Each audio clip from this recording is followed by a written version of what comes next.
Boa noite, meus irmãos. Quero desejar a paz do Senhor Jesus sobre a sua vida. Que a paz de Cristo repouse sobre a sua casa. Que a paz de Cristo repouse sobre as suas finanças, sobre todas as áreas da sua vida.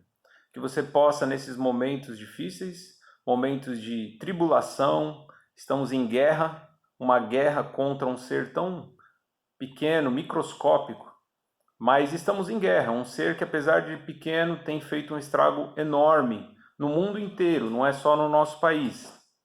Mas nós cremos que o Senhor está no nosso lado, maior é aquele que está em nós. O Espírito Santo habita na nossa vida, é Ele que nos dá a paz de Cristo. Então, que a paz esteja sobre você, mesmo no meio da guerra, no meio da tribulação. Lembrando que a paz que Deus nos dá, a paz que Cristo nos oferece, não é a mesma paz que o mundo oferece. Você sabe que para ter paz no mundo, para ter paz sem Deus, sem Cristo, muitas vezes é somente com muito dinheiro no bolso, com a melhor saúde, quando tudo vai bem, as pessoas têm paz. Quando o dinheiro falta, quando os problemas vêm, a paz vai embora. Agora, a paz de Cristo não é assim. Ele diz que a paz que Ele nos dá excede todo o entendimento, está acima da compreensão humana. Então, Ele pode nos dar paz mesmo em momentos difíceis. Essa é a diferença entre aqueles que creem e aqueles que não creem. Esta é a verdadeira diferença entre aqueles que servem a Cristo e aqueles que não servem. Não há diferença em relação aos problemas. Os problemas são os mesmos problemas que as pessoas do mundo enfrentam são os mesmos problemas que nós enfrentamos. A diferença é a forma como nós vamos reagir diante dos problemas. E aquele que tem Cristo não se rebaixa, não se entrega. Aquele que tem Cristo não se deixa abalar por qualquer má notícia. Pelo contrário, ele permanece firme, confiante, com esperança, com alegria e agindo acima de tudo. Não tendo uma fé apenas emocional, não tendo uma fé apenas na questão da mente, mas uma fé viva que é demonstrada através de atitudes. Meus irmãos, essa última semana tem sido uma semana difícil. Temos percebido, até pelas redes sociais, que as pessoas estão ficando cada vez mais estressadas. Então, muita discussão aconteceu essa semana sobre tem que parar, não tem que parar. Fazemos o isolamento total ou fazemos o isolamento parcial? Isolamento horizontal ou isolamento vertical? Meus irmãos, a verdade é que todo mundo está perdido. Ninguém tem uma resposta certa para isso. Cada um vai ter um argumento. Uma coisa é fato. Qualquer uma das duas formas de combatermos, haverão perdas, haverão baixas. Se nós pararmos completamente, vai impactar na economia e, por consequência, vai trazer desemprego e depois acaba trazendo a própria fome. Você sabe que só no Brasil, aproximadamente 5.000 pessoas morrem de fome todos os anos. Uma média de 5.000 pessoas morrem de fome. Normalmente isso não é noticiado o tempo todo, não está nas primeiras páginas dos jornais. Mas as pessoas morrem de fome, de subnutrição, morrem vítimas da violência, morrem vítimas de tantas outras doenças. E você sabe que se a economia parar, com certeza vai também trazer mortes. Então, por outro lado, nós sabemos da gravidade dessa doença, sabemos o quão rápido esse vírus ele acaba se alastrando. E muitas vidas têm morrido, muitas pessoas no mundo inteiro têm perdido as suas vidas, pessoas que subestimaram o vírus, acabaram pegando o vírus, muitos acabaram morrendo por causa da infecção. Foi infectado com esse vírus e acabou morrendo. Então não é uma brincadeira, estamos vivendo dias tenebrosos. Muitos têm pensado que é tempo de festa, é tempo de lazer, é tempo de ficarmos na praia, se divertindo, mas não. São dias verdadeiramente difíceis. E só o Senhor mesmo para nos dar força, para nos ajudar. Eu queria dizer para você, meus irmãos, que no meio de toda essa discussão, no meio de toda essa confusão, a palavra nos orienta a ter domínio próprio, a ter mansidão, a ter controle, a ter equilíbrio. Não vá para nenhum extremo, nem para o extremo daquele que acha que tem que isolar tudo e parar tudo por 5 meses, 6 meses, e nem aquele que acha que é brincadeira, que não precisa parar, pode voltar tudo ao normal. Não é assim. Estamos numa corda bamba. Nós temos que tentar equilibrar. Aquele que realmente já está passando fome, tem gente que é trabalhador informal, já está passando fome. Porque ele trabalha hoje para conseguir comprar o pão amanhã. E esses, muitas vezes, que são trabalhadores informais, não vão ter desemprego, não vão ter algum benefício tão fácil, por mais que foi disponibilizado uma verba de R$600, né? Não é tão fácil, nem todo mundo tem acesso.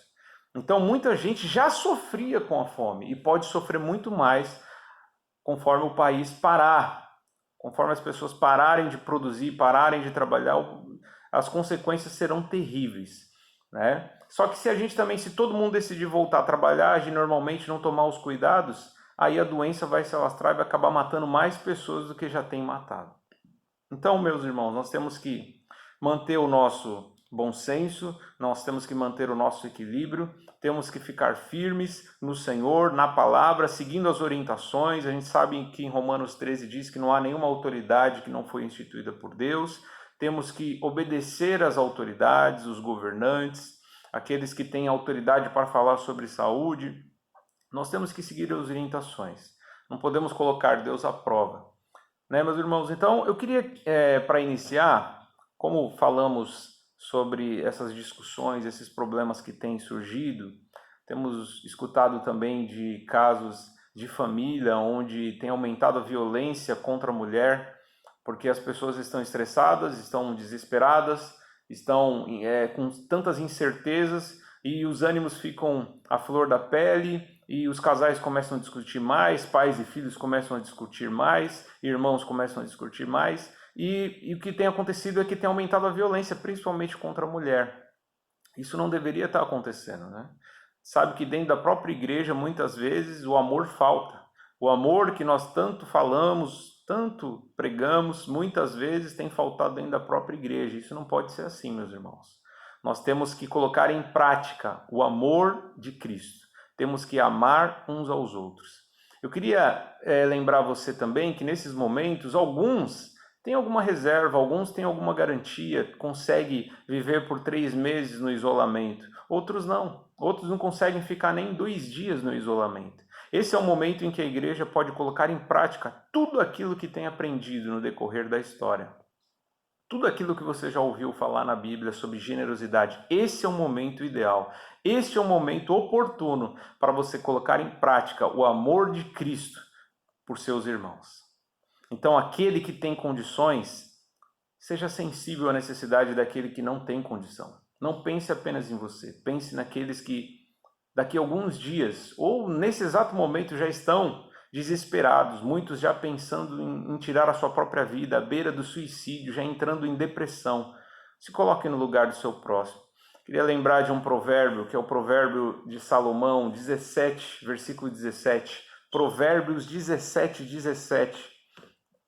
Eu vou colocar todos os textos desta pregação na descrição do vídeo. Abaixo do vídeo, se você estiver acessando pelo celular, tablet, computador, abaixo do vídeo vai ter toda a descrição e onde eu vou colocar todos os textos que eu vou mencionar aqui, que eu vou ler aqui hoje. Então, Provérbios 17, 17 diz assim: o amigo ama em todos os momentos, é um irmão na adversidade. O amigo ama em todos os momentos e é um irmão na adversidade. O verdadeiro amigo, ele ama não apenas quando você está bem de saúde, apenas quando você tem bastante dinheiro, apenas quando você consegue dar presentes. O amigo, ele está nos momentos bons e ruins, sempre se preocupando com o seu bem-estar. Aquele que é verdadeiro amigo, ele ama em todas as situações. E principalmente na adversidade, é que ele aparece como um verdadeiro irmão. Qual é o irmão que fica feliz em ver o seu próximo, o seu irmão passando necessidade, sofrendo, morrendo? Aquele que é verdadeiramente irmão sempre vai lutar pelo bem do seu irmão. Então, meus irmãos, o verdadeiro amigo, ele ama em todas as situações. Estamos numa situação que talvez não seja tão favorável, mas é a melhor oportunidade que você tem para demonstrar que você é um verdadeiro amigo e que você é um verdadeiro irmão na fé de muita gente. Pode ser da sua família, da sua parentela e dos seus familiares, dos seus vizinhos, colegas, dos seus irmãos em Cristo, aqueles que são os seus semelhantes. Então, nesse momento de dificuldade, é um momento que nós podemos colocar em prática a generosidade, o amor. Então, maridos, amem as suas esposas, amem os seus filhos, esposas, se coloquem como parceiras, se coloquem como pessoas que apoiam, que incentivam, que encorajam. Procurem viver em harmonia dentro de casa.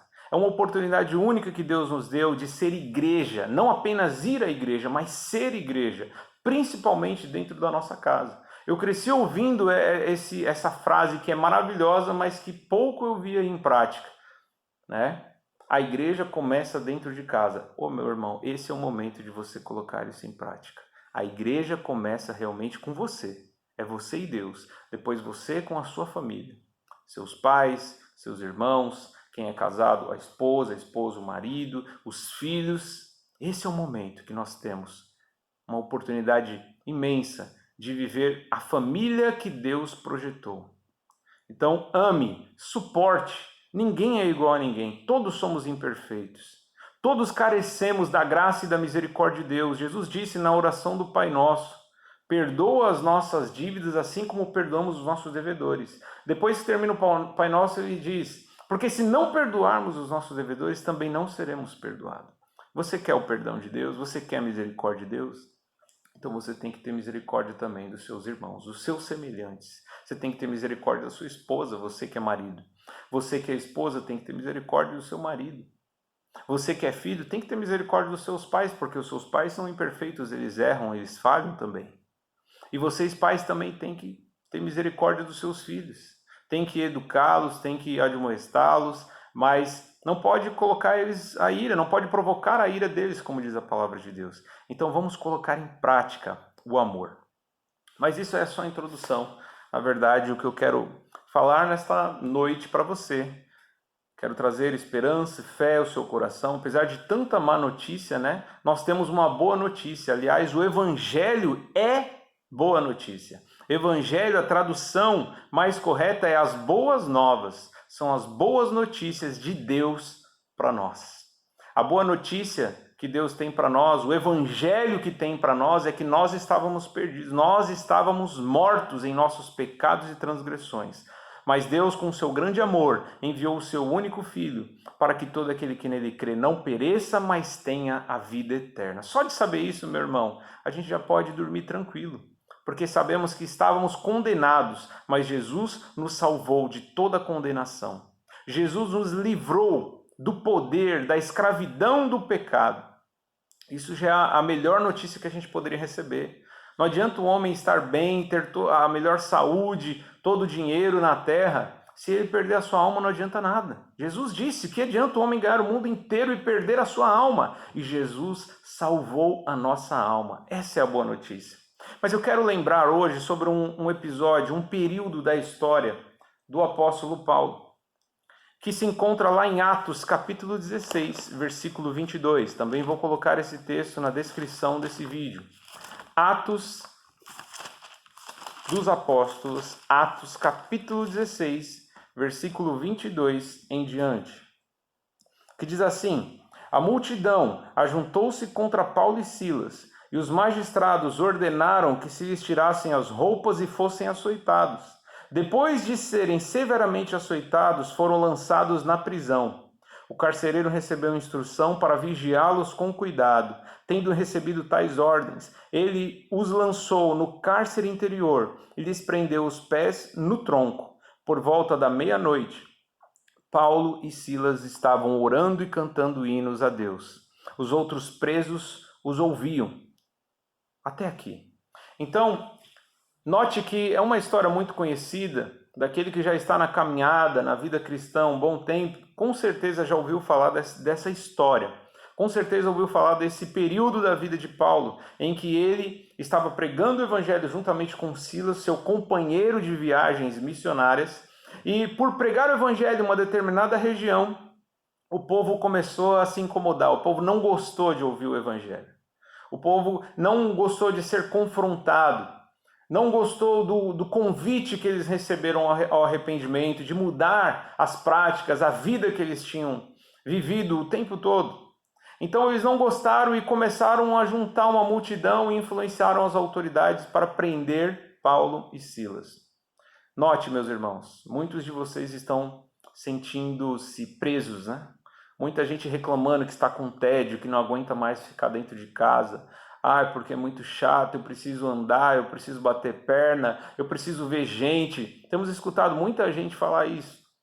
E eu também sinto falta, meus irmãos, de estar perto, de ter o calor humano, de conversar, de abraçar, de perto, não apenas à distância, não apenas virtualmente, mas de perto. E Deus projetou a igreja para isso, para ter relacionamento, para ter contato, para ter abraço. Deus projetou isso, mas vivemos um tempo em que temos que ficar em quarentena, temos que ficar isolados, temos que ficar trancados, temos que ficar presos dentro da nossa própria casa. Note, Paulo não estava preso apenas dentro de uma casa que ele tinha comprado com prestações. Não, ele estava numa prisão e ele não foi preso porque roubou ou matou. Ele foi preso simplesmente por ter pregado o evangelho que traz salvação a todos os homens. O apóstolo Paulo estava fazendo bem juntamente com Silas. Estava fazendo bem àquelas pessoas, dando uma oportunidade deles serem salvos. E ao invés deles agradecerem, eles preferiram retribuir com um mal. E colocaram eles na pior prisão, na pior cela dentro da prisão. Não se contentaram em apenas prender eles, mas prenderam eles. Paulo e Silas foram presos no cárcere interior, que trazendo para os nossos dias seria como uma solitária. Só que era muito pior do que uma solitária, porque eles tinham que ficar com os pés e as mãos amarrados num tronco. Além de estar presos, sem o contato com as outras pessoas, sem ver a luz do dia, sem poder ter uma boa alimentação, eles ainda não podiam nem se mexer. Você começa a imaginar, você fala assim, e na hora de fazer as necessidades, né? E eles tinham que ficar com os pés e as mãos amarrados. Eles teriam todo motivo para reclamar, para murmurar, para falar, que tédio, que situação difícil, nós estamos fazendo bem, e é só isso que aparece para nós, é isso que nos restou, é isso que nos sobrou, é isso que nós recebemos como recompensa do nosso trabalho, do nosso fervor, da nossa fé. Eles poderiam reclamar e murmurar, mas não foi isso que eles fizeram. Não é isso que está escrito nesse texto que nós acabamos de ler. A Bíblia fala que à meia-noite, Paulo e Silas oravam e cantavam hinos ao Senhor.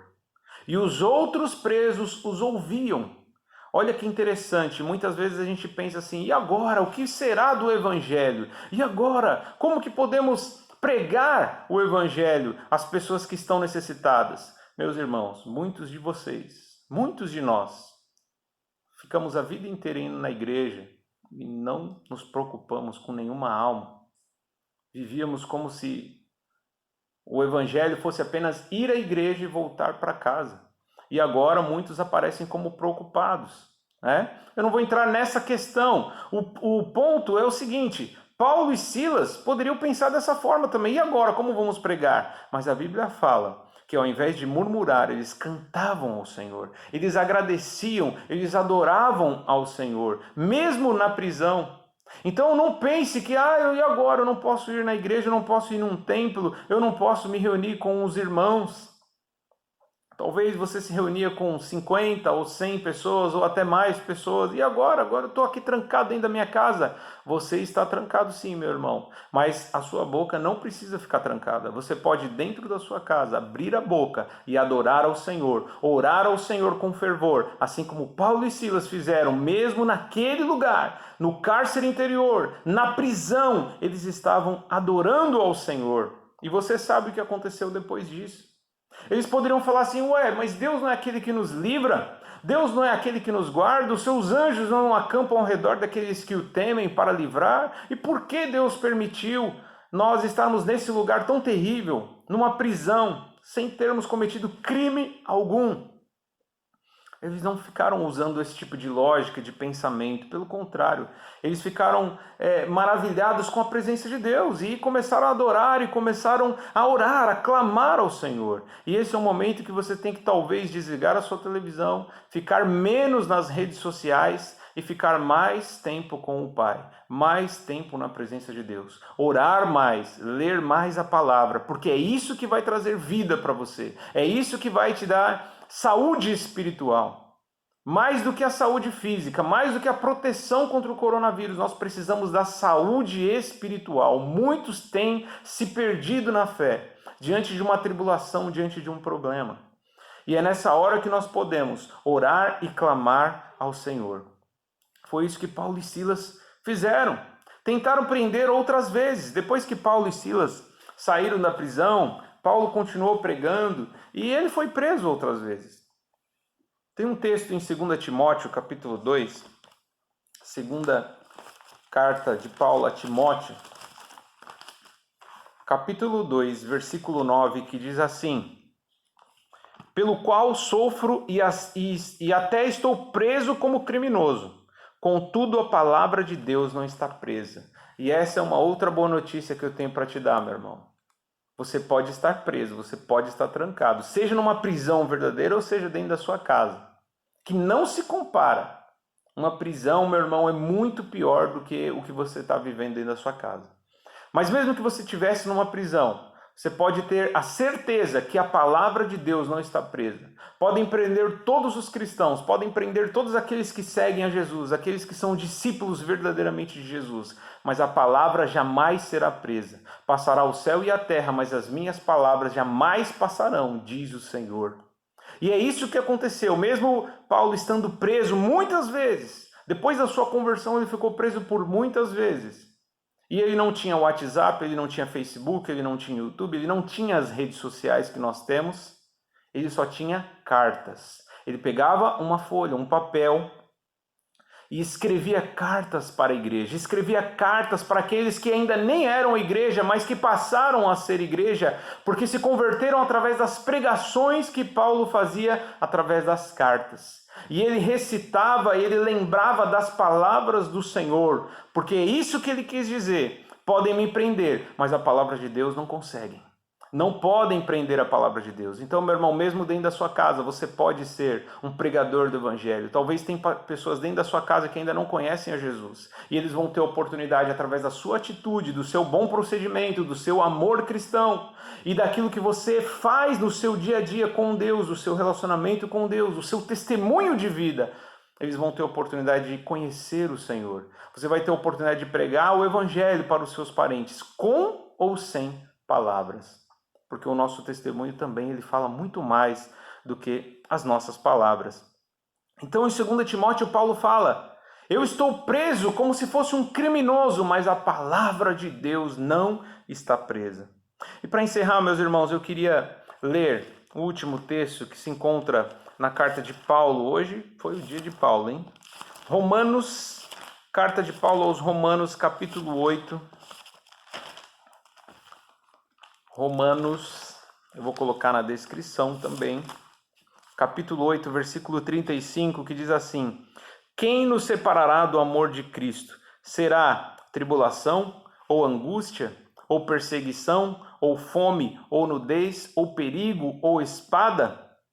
Como está escrito, por amor de ti enfrentamos a morte todos os dias. Somos considerados como ovelhas destinadas ao matadouro. Mas em todas essas coisas somos mais do que vencedores por meio daquele que nos amou. Pois eu estou convencido de que nem a morte, nem a vida, nem anjos, nem demônios, nem o presente, nem o futuro, nem quaisquer poderes, nem altura, nem profundidade, nem qualquer outra coisa na criação será capaz de nos separar do amor de Deus que está em Cristo Jesus, o nosso Senhor. Meu irmão, nada pode te separar do amor de Deus. Não é um decreto de autoridades, não é um vírus, não é doença, não é problema, não é perseguição. De repente, se ficarmos parados, ficarmos no isolamento total, pode vir a fome, mas nem a fome pode nos separar do amor de Deus. nem angústia, nem coisa alguma, nem demônio, nem anjos, nada na terra, ou em cima, ou embaixo, nada pode nos separar do amor de Deus que está em Cristo Jesus. Quem nos separará do amor de Cristo? Será tribulação? Será angústia? Será perseguição? Será fome ou será nudez? Alguma coisa pode nos separar do amor de Deus, meu irmão? Só depende de você, na verdade, depende da sua fé. Só existe uma coisa que pode separar do amor de Deus, que é você mesmo. É o seu negativismo, é a sua incredulidade. É isso, é a única coisa que pode separar do amor de Deus. Mas se você estiver firme na fé, se você estiver ouvindo a palavra do Senhor, se você estiver em adoração, como Paulo e Silas estavam ali naquela prisão, meu irmão, pode ter certeza, o amor de Deus vai te guardar em Cristo Jesus.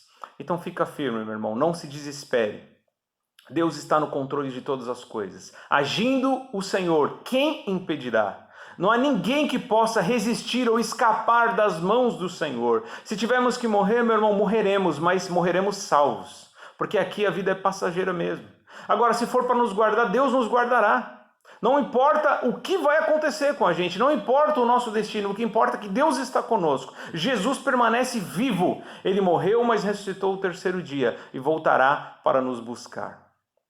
Ele disse, estou com vocês todos os dias, estou convosco todos os dias até a consumação dos séculos. Meu irmão, você não está sozinho. Aproveite esse momento e ame o seu irmão, ame o seu próximo. Seja generoso, viva bem com a sua família, ame a sua família.